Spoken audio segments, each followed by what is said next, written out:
start here now anyway, to make sure that we don't run out of all the time we have.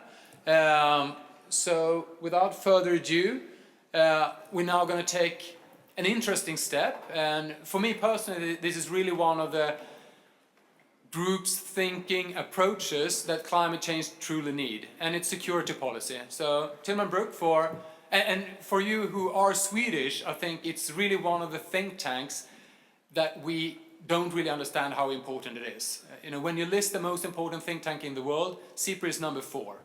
We don't really have that kind of thought leadership in any other field. So really a hearty welcome to Tilman Brück from SIPRI. Thank you very much, Dennis. Your Excellencies, ladies and gentlemen, it's a pleasure and honor to be here. Thank you very much for putting together such an important event, which I think has already made us think in the stimulating morning sessions, and who knows, which may even make us act. I'm loosely familiar with the climate change debate. I had seen many of these sort of presentations and statistics before, but every time I see them again, I sort of almost despair. As a researcher, you perhaps never quite give up hope, but you know, I was sort of looking at the timelines, and I was adding what I think is my life expectancy from today, and I was sort of thinking, okay, you know, I'm just about going to avoid the worst things. And then I thought of my kids, and I sort of added another 30 or 40 years to the timelines there, and I thought, oh dear, you know, that's really unfair actually, and it's really you know, it's really not okay to leave our children with the world the way we and our forefathers have created it. So it sounds a bit soppy perhaps, but you know, it is quite dramatic stuff that we have seen this morning. Now, usually I work on peace, security, conflict, war, and terrorism. That's pretty heavy going as well. So usually I already have sort of fairly darkened thoughts if I have them. And you know, today it sort of gets compounded by an image of the world perhaps not surviving the way it is. And so I'm very grateful that you make us think these things through, and I hope we can come to some interesting conclusions from that. So what I can do today here in my short presentation is to offer a security research perspective on these topics. And what I want to argue is that there are sort of really 3 points I want to make. And I make them as an economist on the one hand, and that's perhaps in itself interesting that an economist leads a security policy research institute. It's not something that is sort of something you'd expect perhaps. Secondly, I do it from the security perspective. I'm not a climate change expert. I don't work on climate change, but obviously there are clear relations between these topics.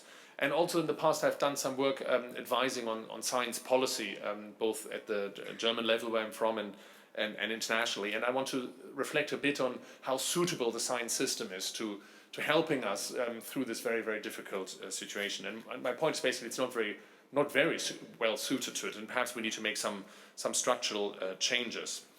So I want to make these 3 points.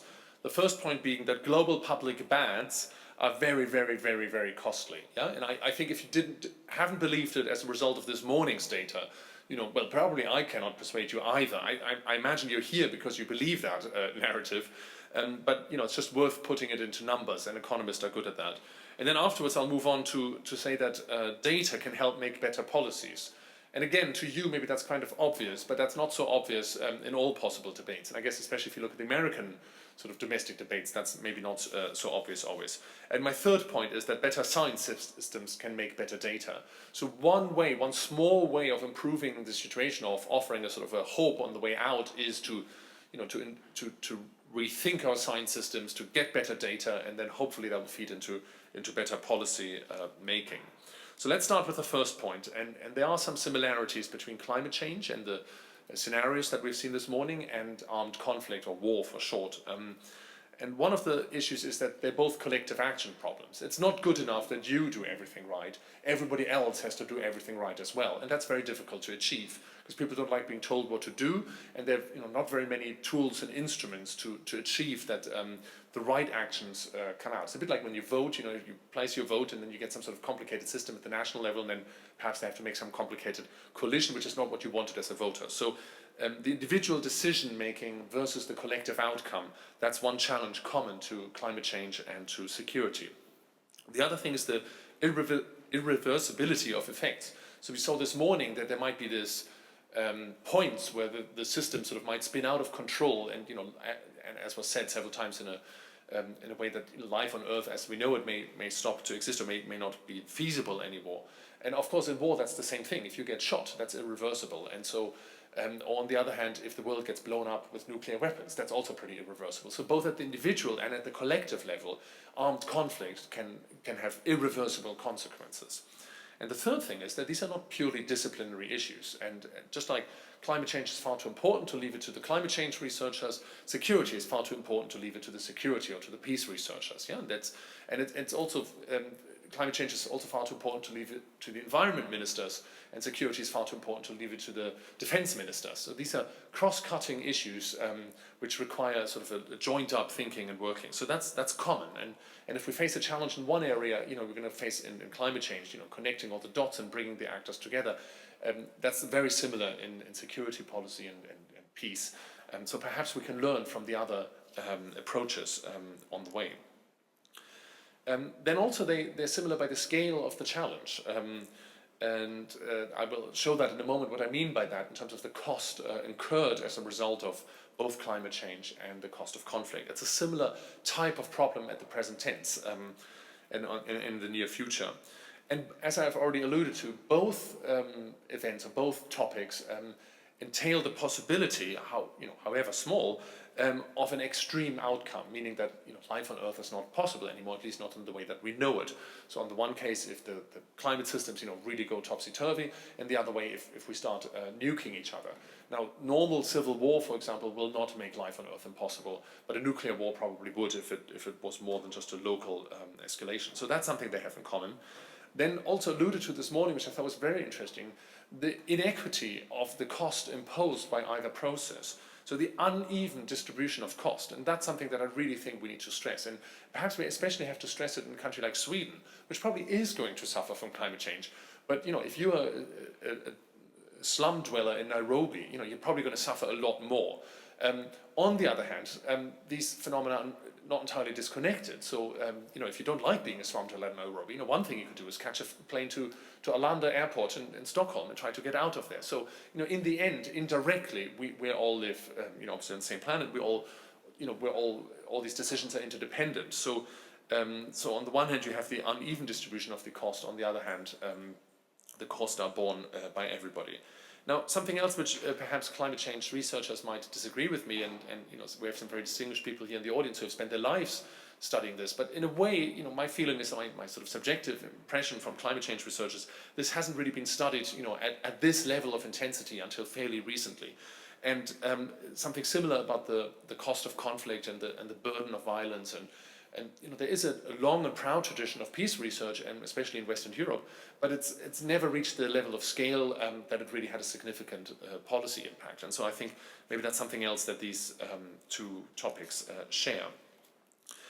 So what I'd like to show in this graph is, and this is all work in progress, here my co-authors and I, we pulled out of various studies, we pulled out what those studies suggest the cost of these, what we call the societal evils are. So, there's public goods, there are things which once built, benefit everybody, and we just sort of turn around. They're public bads.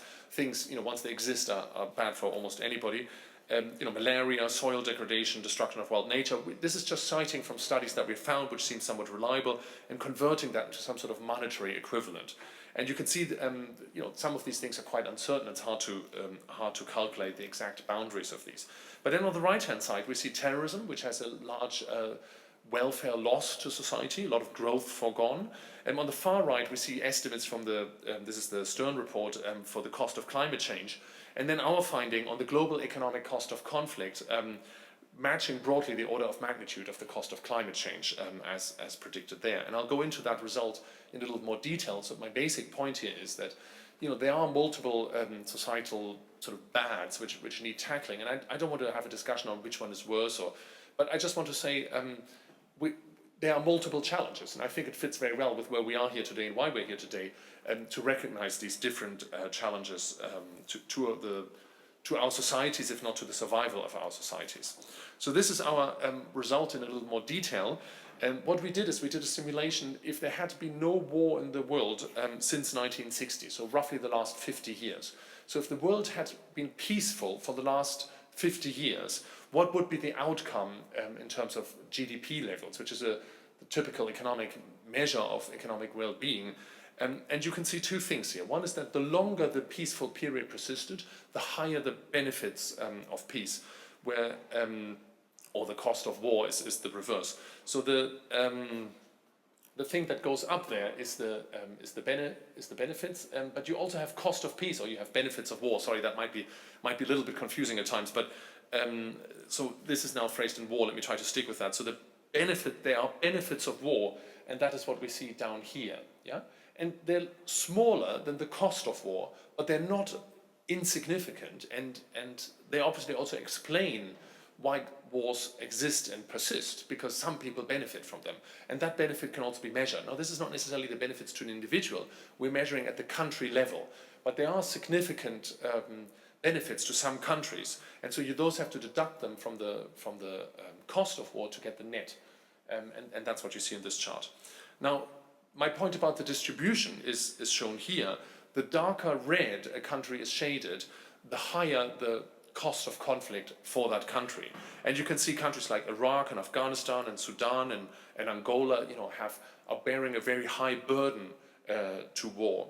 But the blue countries are the ones that are benefiting from war, and that's perhaps the more interesting almost. I mean, the other story sort of is perhaps not that unexpected, but the more interesting is that a lot of OECD countries are directly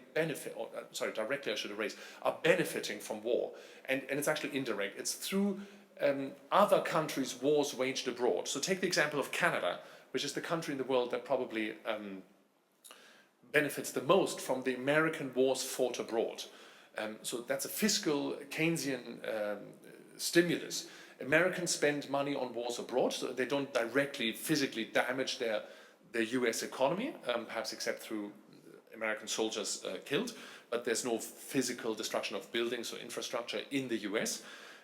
They spend a lot on the war effort, and that money filters through directly or indirectly to Canada and Canadian suppliers. So, the soldiers need food, the families of the soldiers need food, and that might well be food produced in Canada. Therefore, Canada benefits economically from the American fiscal stimulus.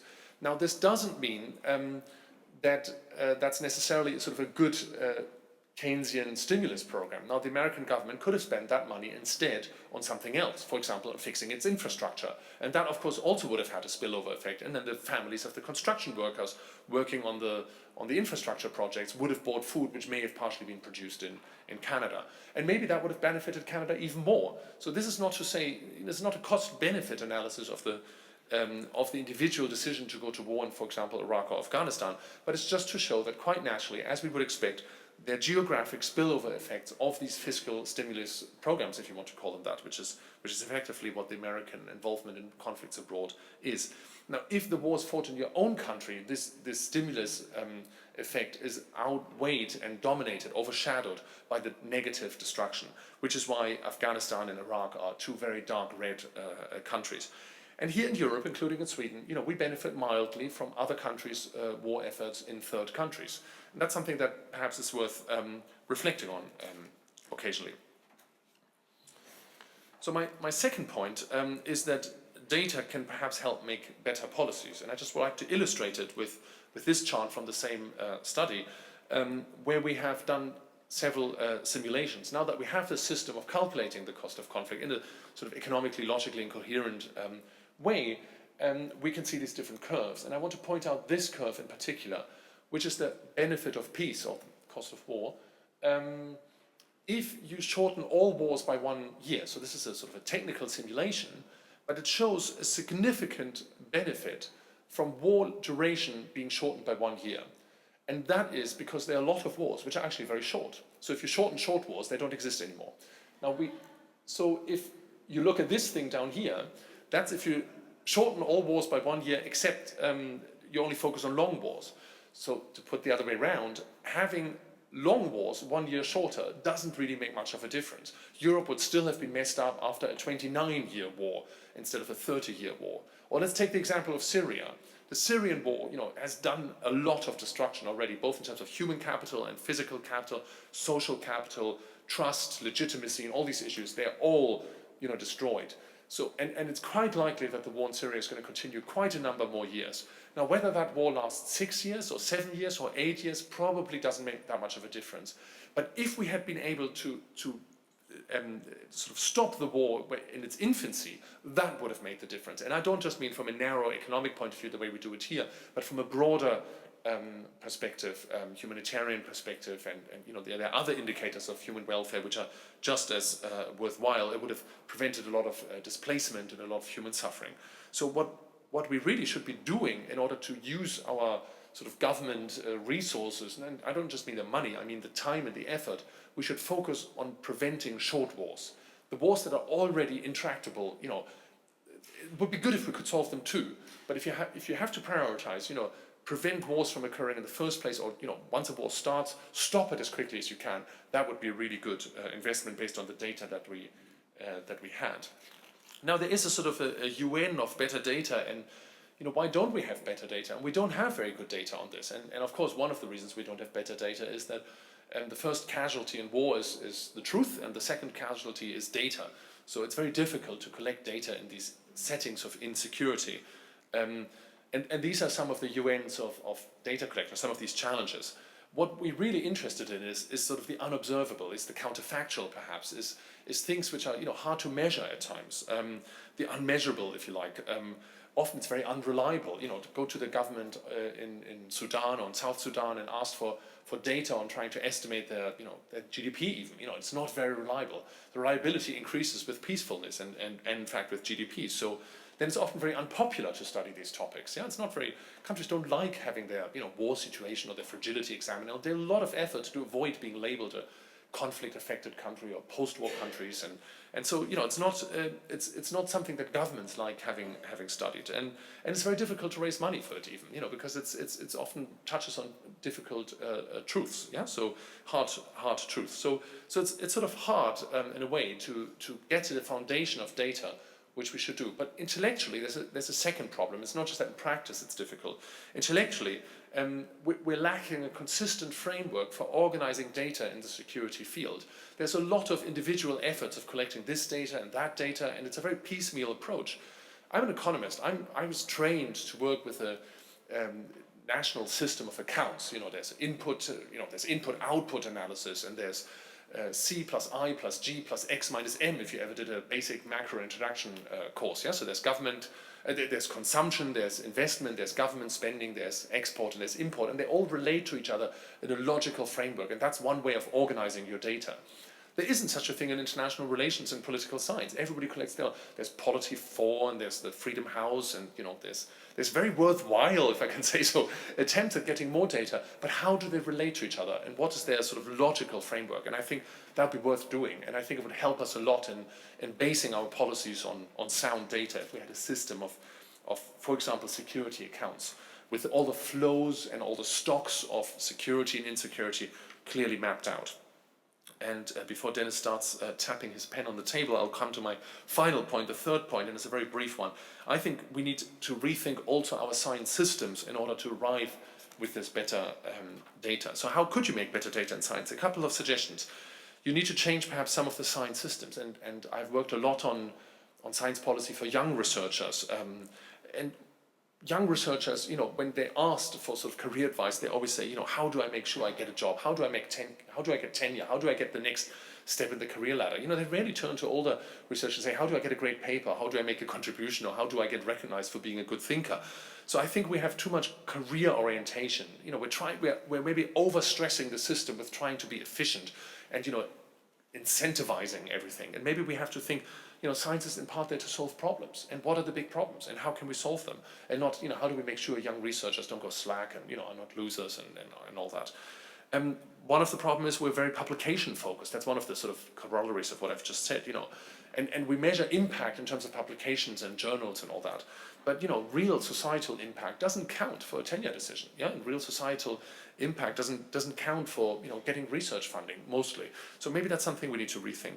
And then I think sometimes the techniques sort of go a little bit over the top, and you know, we touched on that this morning with the acronyms from the IPCC, and you know, there's just sometimes, you know, just too much methodology perhaps and too little relevance for the real work. And I find it exciting working at the interface of the real world and research, and I think a lot more sort of firepower should perhaps be directed at that.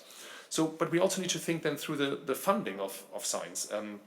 Less from data using. It's much easier for a graduate student to grab a data set and analyze it. And ask a graduate student to set up a new database. It'll take them 5 years. By that time they want their PhD already. Yeah, so data generating and data generating grants are actually quite rare. You have to, big grants are 2 years long or 3 years long. Where the 5 and where the 10-year grants, so that you really can study at something and do it appropriately. And it's too unidisciplinary and not enough multidisciplinary. Probably an old dog, but it's worth barking that tune, I think. And so perhaps I would say overall, we're too focused on answers, and we're not really focusing enough on questions. And perhaps we need to make sure we're asking the right questions, and perhaps that can help us get out of the place where we're in now today. Thank you very much.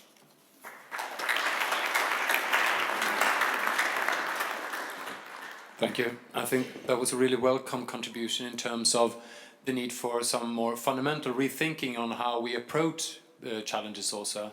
And I think this is being echoed in all corners of the world, in all fields, that we have structures and approaches that were maybe well adopted 100 years ago, while the things we have today we're not really keeping up pace to.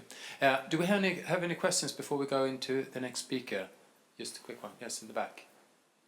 Thank you very much. I have a question concerning a specific issue, and that is the possible linkage between climate change and conflict. And as a corollary to that, the risk analysis you would apply to this specific area. It's very difficult to get by data on this linkage and what it looks like. Well, conflict analysis in and of itself, it is difficult because you have several drivers behind any conflict. So looking at empirical studies, we have very little to base ourselves on in trying to determine this linkage between climate change and conflict. So you have to make risk assessment also in this area, because it would be very difficult to argue that there is no linkage between climate change and security. How shall we address this? Thank you. It's an excellent question. I guess I maybe should have addressed it, but I was worried of sparking too much of a debate with my perhaps slightly controversial view within the climate change community. So while there is a strong statistical evidence showing a relationship between climate change and armed conflict, my reading of the conflict research community and literature is that we peace researchers are not yet satisfied with what the actual causal mechanisms could be that would explain why the statistical link is being found. So to phrase that differently, conflict is a as you say, there are many drivers of conflict. And my feeling is that probably what happens is climate change affects these drivers, which in turn affects conflict. But I don't think there's a sort of a clear direct link, which is sometimes hypothesized, and some people, I think, put it too easily. In a similar vein, some people say there are water wars, but I'm not convinced, there really are any examples of water wars. So I don't think there are climate change wars at the moment. But of course, climate change creates stress and pressure, and that might crack fragile socioeconomic systems further. And when they crack, violence can erupt. But it's in my view, it's probably a very indirect and very complicated and very messy causal link, which is far from being well understood, and where a lot more research is needed. I think that's also right. Criteria to distinguish climate war from another kind of war.